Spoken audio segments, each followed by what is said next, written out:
So, my dear students, wishing you a very welcome to A Journey by English YouTube channel. Hope all of you are well by the grace of Almighty. I am too. Today's schedule is the relationship among subject, verb and object.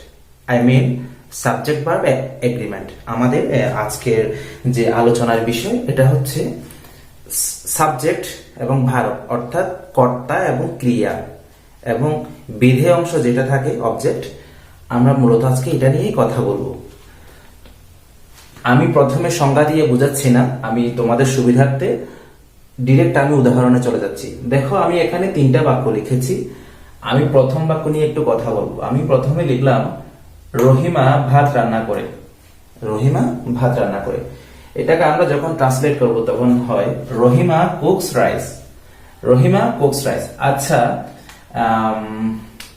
একটা বাক্যের মধ্যে subject চিনার কতগুলো উপায় আছে, অর্থাৎ একটা বাক্যে ওটাই হবে সাবজেক্ট যেটা কাজ করে, অ্যাকশনে যেটা থাকে, অর্থাৎ একটা বাক্যের মধ্যে যে কাজ করবে, যার কর্তৃত্ব থাকবে, যার মাধ্যমে ক্রিয়া সম্পাদন হবে, যে কাজটা করবে অথবা যাকে আশ্রয় করে ক্রিয়া সম্পাদিত হবে, অর্থাৎ যার কর্তৃত্ব থাকবে, এক কথায় আমরা তাকে সাবজেক্ট বলে অ্যাড্রেস করব। এখন দেখো, রহিমা ভাত রান্না করে। এখানে ভাত রান্না করা কাজটা কে করে? নিশ্চয়ই রহিমা করে। এই বাক্যের মধ্যে কাজটা করতেছে কিন্তু রহিমা, কারণ রহিমা ভাত রান্না করে। তাহলে আমরা রহিমাকে সাবজেক্ট হিসেবে আইডেন্টিফাই করতে পারি। ওকে, তাহলে হচ্ছে রহিমা কুকস রাইস। রহিমা ভাত রান্না করে, তাহলে কে রান্না করে? রহিমা রান্না করে, অর্থাৎ ওই কাজটা রহিমাই করে। That means Rahima is the subject. Okay, আমি আশা করছি তোমরা বুঝতে পারছো। ঠিক সেম ভাবে দেখো, আমি 2 নম্বরে কি লিখলাম? গরুগুলো মাঠে চড়তেছে। গরুগুলো মাঠে চড়তেছে, এটাকে যখন ট্রান্সলেট করব তখন হয় the cows R grazing in the field. The cows R grazing in the field, অর্থাৎ গরুগুলো মাঠে চড়তেছে। তাইলে এই যে মাঠের মধ্যে চড়তেছে, কে চড়তেছে? গরুগুলো চড়তেছে, অর্থাৎ এখানে গরুগুলোই হচ্ছে সাবজেক্ট। অর্থাৎ এখানে দ্য কাউস কে সেন্টার করে এই ক্রিয়াটা সম্পাদন হচ্ছে। ঘাস খাওয়ার যে কাজটা, ওটা সম্পাদন হচ্ছে দ্য কাউস কে কেন্দ্র করে। অর্থাৎ এখানে অ্যাকশনের যে আছে, অ্যাকশনের ভূমিকায় যে আছে সেটা হচ্ছে দ্য কাউ। ইনি হচ্ছে এই বাক্যের মধ্যে দ্য কাউস হচ্ছে সাবজেক্ট।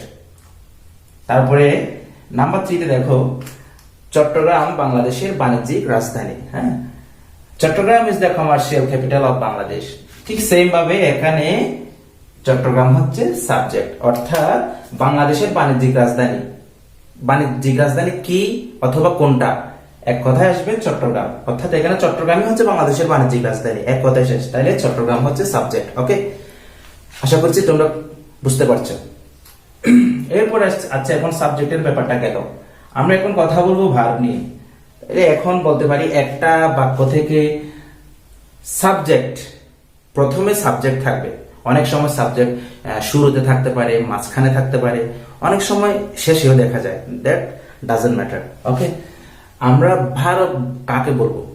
অর্থাৎ সাবজেক্ট যা করে। আমি তো সাবজেক্টের কথা প্রথমে বলে ফেলেছি। তো সাবজেক্ট যা করে তাই হচ্ছে ভার্ব। এখানে রহিমা ভাত রান্না করে। রহিমা ভাত রান্না করে। কুকস, কুকস হচ্ছে রান্না করা। তাহলে রান্না করা এটা একটা কাজ না? অর্থাৎ মানে কাজের মধ্যে ধরা, খেলা, ঘুমানো, খাওয়া, যাওয়া, এভরিথিং, ইচ এন্ড এভরিথিং, যত ধরনের কাজ করা বোঝায় সবগুলোকে আমরা ভার্ব বলবো। তাহলে এখানে ভাত রান্না করা, আমরা ভাতের কথা বলছি না, রান্না করার কথা বলছি। তাহলে রান্না করা এটা একটা কাজ না? তাহলে এখানে কুকস হবে ভার্ব। ঠিক এখানে গ্রেজিং হবে ভার্ব, কারণ হচ্ছে মাঠে চড়তেছে, গরুগুলো মাঠে চড়তেছে। তাহলে গ্রেজিং, ঘাস খাওয়া মানে মাঠে চড়া, এই যে চড়া, গ্রেজিংটা হবে ভার্ব। এখানে ইজ হবে ভার্ব। এটা হচ্ছে টু বি ভার্ব, যদিও যদি এগুলো হচ্ছে অ্যাকশন ভার্ব, এটা হচ্ছে টু বি ভার্ব। আমি যাবো এটাতে অবশ্য, আমরা আমার এর পরের ক্লাসে নিশ্চয়ই তোমরা পাবে।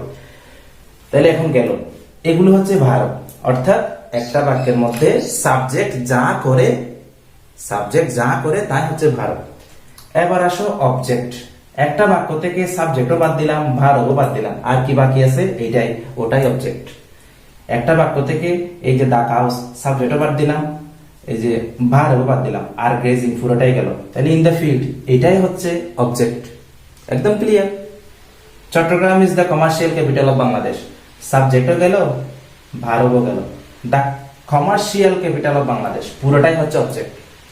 মূলত এটাই হচ্ছে সাবজেক্ট ভার্ব অবজেক্ট। আমি যদি আরেকটু ক্লিয়ার করে যদি বলতে চাই, বলা যায় যে ওয়াও লোকটি কি সুন্দর, how nice the man is. এখানে ইসটা একদম শেষে চলে গেছে, এখানে ইসটা হচ্ছে ভার্ব। দ্য ম্যান লোকটা কি সুন্দর, দ্য ম্যান এটাই হচ্ছে সাবজেক্ট। অর্থাৎ বাক্যের মধ্যে লোকটা কি সুন্দর, উদ্দেশ্য কাকে, ওই লোকটাকে। তো সুতরাং সাবজেক্ট হবে দ্য ম্যান। ওকে, তাইলে আমি প্রথমে বলছি একটা বাক্যের মধ্যে যে কাজ করে, সেটা বাংলা বাক্য হোক ইংরেজি বাক্য হোক, যে কাজ করে সে হবে সাবজেক্ট। সাবজেক্টে যা করে ওটাই হবে ভার্ব। তাইলে এখন একটা বাক্যর মধ্যে সাবজেক্টও যদি বাদ দিই, ভার্বও বাদ দিই, যেটা বাকি থাকবে অবশিষ্ট অংশ সেটাই হচ্ছে অবজেক্ট। আশা করছি তোমরা খুব সুন্দরভাবে আজকে ক্লাসটি বুঝতে পেরেছো যে আমাদের আজকের টপিকটা ছিল subject verb object, the relationship among subject verb object agreement. Okay, আমাদের আজকের ক্লাসটা যদি ভালো লাগে তাহলে অবশ্যই ভিডিওতে একটি লাইক দিবে এবং সাবস্ক্রাইব করতে ভুলবে না। Thank you very much.